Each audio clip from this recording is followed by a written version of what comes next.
జూబ్లీహిల్స్ ఫలితాలపై కేటీఆర్ స్పందించారు. Social media వారియర్ల కృషిని ప్రశంసిస్తూ ప్రత్యేక ధన్యవాదాలు తెలిపారు. ఎన్నికల ఫలితాలతో నిరాశ చెందాల్సిన పనిలేదని, స్థానిక సంస్థల ఎన్నికలకు సిద్ధం కావాలని సూచించారు. జూబ్లీహిల్స్ ఉప ఎన్నిక అనంతరం కేటీఆర్ కీలక వ్యాఖ్యలు చేశారు. మా సోషల్ మీడియా వారియర్ల కృషికి నేను ఏమిచ్చినా మీ రుణం తీర్చుకోలేను అంటూ హృదయపూర్వకంగా అభినందించారు. ఎన్నిక ఫలితాల్లో కార్యకర్తలు అసలు నిరాశ చెందాల్సిన అవసరం లేదని స్పష్టం చేశారు. ఈ ఎన్నికల్లో ప్రభుత్వాన్ని నిలదీయడంలో మేము సక్సెస్ అయ్యాం. అది పెద్ద విజయమే అని కేటీఆర్ అన్నారు. ఇప్పుడు అందరూ వచ్చే స్థానిక సంస్థల ఎన్నికలకు సన్నద్ధం కావాలని పిలుపునిచ్చారు.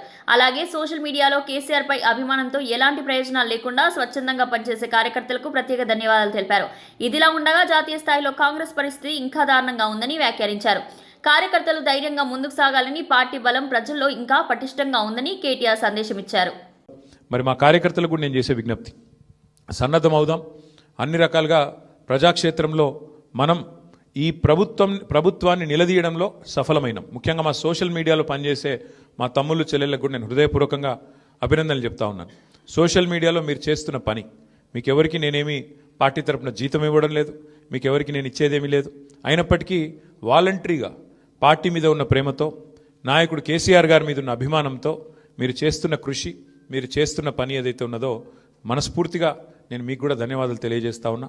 అట్లాగే మా పార్టీ కార్యకర్తలకు, మరి మా గులాబీ కుటుంబ సభ్యులందరికీ నేను చేసే ప్రార్థన, దీంతో మనం నిరాశపడవలసిన అవసరం లేదు, బాధపడవలసిన అవసరం లేదు. తప్పకుండా ముందుకు పోదాం. అట్లా అనుకుంటే ఇవాళ జాతీయ స్థాయిలో కూడా మీరు చూసినట్టయితే మరి కాంగ్రెస్ పార్టీ బీహార్లో తన ఉనికిని కోల్పోయే పరిస్థితి ఉన్నది. కాబట్టి ఇవన్నీ సహజం, గెలుపులు ఓటములు సహజం. దీన్ని ఏదో పెద్ద సెట్ బ్యాక్ లాగా చూసుకోవాల్సిన అవసరం లేదు. తప్పకుండా మరింత బలంగా వద్దాం, ముందుకొద్దాం. ఒక రబ్బర్ బంతిని గోడకేసి కొడితే ఎట్లయితే తిరిగి బలంగా వెనకకొస్తుందో అట్లా మనం కూడా తప్పకుండా తిరిగి వెనక్కొద్దాం.